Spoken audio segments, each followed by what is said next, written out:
For a long time, Filipino creators struggled with this kasi ang captioning tools, English, di ba?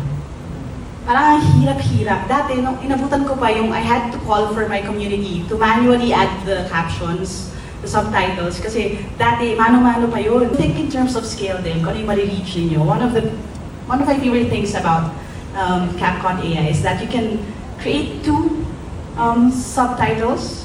So this is the first, I'm mind blown ako doon. Kasi, just so you understand, for example, I have a heart for the deaf in the Philippines. Ang Filipino sign language is still in English.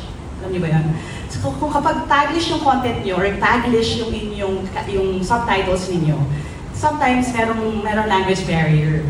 But if you have yung Taglish or yung Tagalog or Filipino ninyo na subtitle and then an English subtitle sa ilalim, then you can reach them. So think about scaling content doon.